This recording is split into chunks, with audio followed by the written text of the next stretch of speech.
Hello, everyone, and welcome back to Common Sense Crypto Channel. As with you always, this is Rich doing another video today on XRP.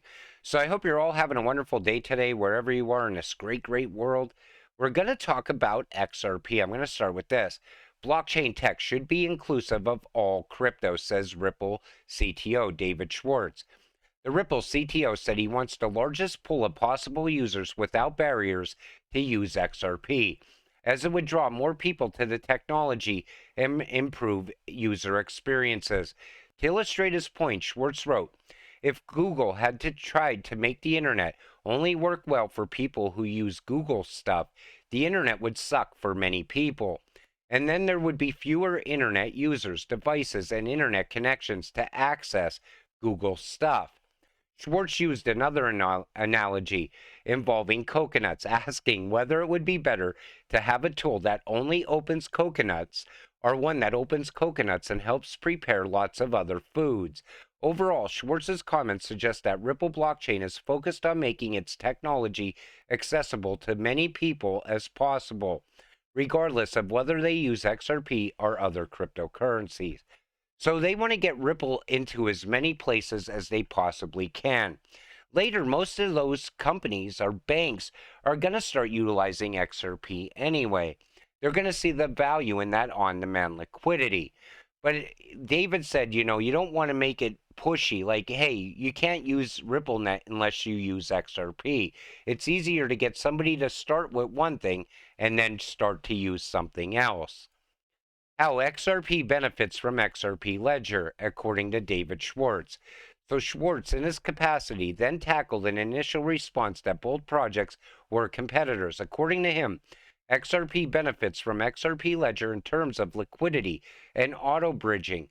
This implies that the XRP Ledger automatically connects order books on the ledger by using the token as a middleman to reduce cost. So it works. XRP is used as the middleman with the XRP ledger as well. Same way it's going to be the trust layer in between two CBDCs in the future. Ripple payment corridor US to Mexico sees massive increase in billions of dollars using XRP tech. Phoenix, aka ODL, went live on Bitso 2018. Now, they recorded a total remittance transactions worth $3.3 billion in 2022. I'm sure that's going to go much higher in 2023. But these are the type of announcements you want to see, because not only are they utilizing RippleNet, but they're also utilizing that on-demand liquidity. We're going to see more of that happen as well all throughout the world. Ripple's XRP Ledger, a game changer for blockchain technology. Now, one thing I want to point out here is this: the role of XRP cryptocurrency in the XRP Ledger. XRP, the native cryptocurrency of the XRP Ledger, plays a crucial role in the platform's ecosystem. Unlike Bitcoin and Ethereum, which are primarily used as digital currencies, XRP serves as a bridge currency and a liquidity tool for cross-border transactions. When two parties want to make a cross-border payment using different currencies, XRP can be used as an intermediary currency to facilitate the transaction. This eliminates the need for multiple currency conversions and reduces the cost and delays associated with traditional currency exchanges. Moreover, XRP Ledger's unique feature of issuing and redeeming tokens allows users to tokenize any asset, such as fiat currencies, commodities, and even loyalty points on the ledger. This opens up endless possibilities for creating new financial products and services on the XRP ledger, making it a game changer in the realm of tokenization. Now, as we see projects coming on board the XRP ledger, that also adds value to XRP. But it also is going to allow for a lot of tokenization in the future. That's a business that's going to grow year over year. I think you mean Ripple fixes this. They've been a steering committee member since 2017 for the Federal Reserve's Faster Payments Task Force. Now, this is coming from Ripple. Now, back in 2017, they said this: today, after 2 years of work, the Federal Reserve released its Faster Payments Task Force's action plan for bringing faster payments to the United States, highlighting Ripple's ability to underpin the next generation of cross-border payments. Set up in 2015 after the Fed recognized the need to spur improvements in payments, the task force brought together a diverse group of 320 stakeholders, including banks, regulators, end users, and technology companies, to create a roadmap for modernizing the United States payment infrastructure. Now, that was back then, and I believe along the way, JP Morgan seen that Ripple was, a threat to the banks. That's why I believe we're still in that case today, this SEC lawsuit.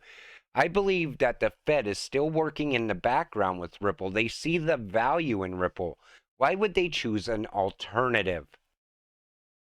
Some group of crypto seers are claiming that XRP will hit $50 before the end of quarter two of 2023.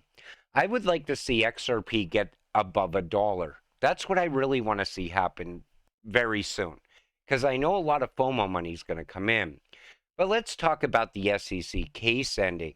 I believe then we're going to see a price of XRP somewhere between $10 and $20, maybe more, depending, because there's been a lot of growth on the XRP ledger.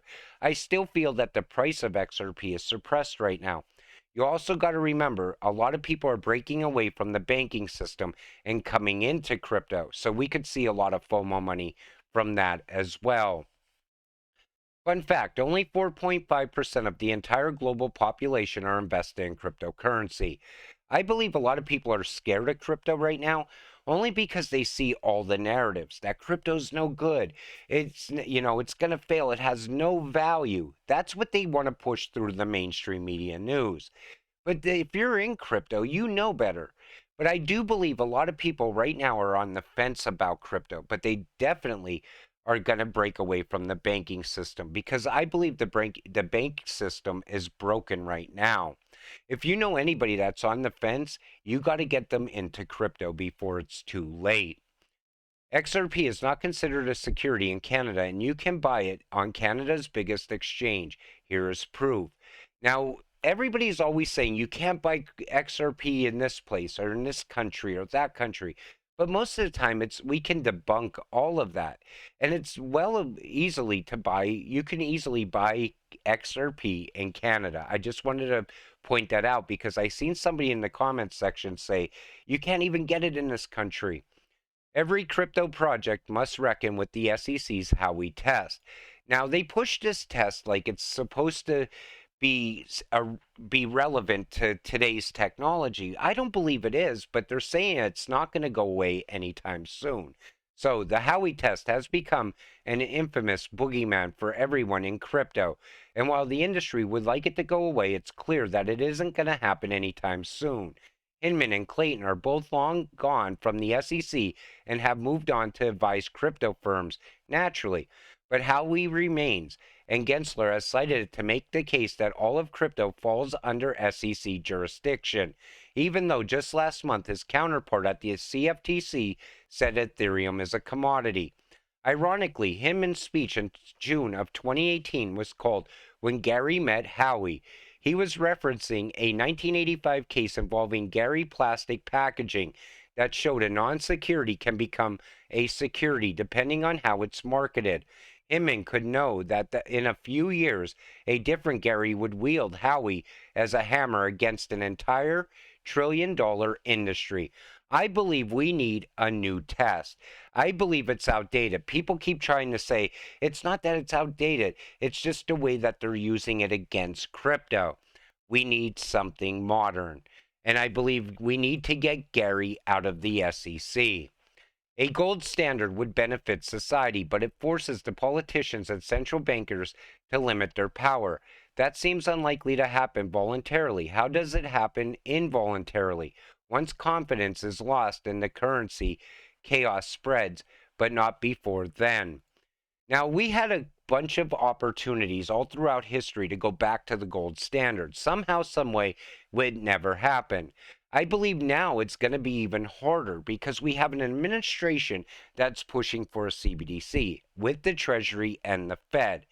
But I would love to see the gold standard come back.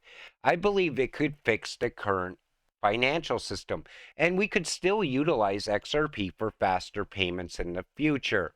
But again, I believe it's going to be a very tough sell. Should we go back to the gold standard after the current system fails, or a central bank digital currency with unlimited fiat creation and total control over your spending decisions? And you see there, humanity, choosing central bank digital currency or choosing to use precious metals as money. Now, I believe that the gold standard is probably the only thing that's going to save this current financial system. It's going down very fast. I believe they're rushing to the bottom. And nobody wants a CBDC. We're never going to vote on it here in the US. It would never get voted in. The thing that scares me is what's going to come before a CBDC rolls out. That's what I'm worried about, because I do believe an emergency situation has to happen. But with that said, I'm going to wrap up this video. I want to thank you all for watching. I appreciate all of you watching my videos. We'll see you in the next one. Have a great night.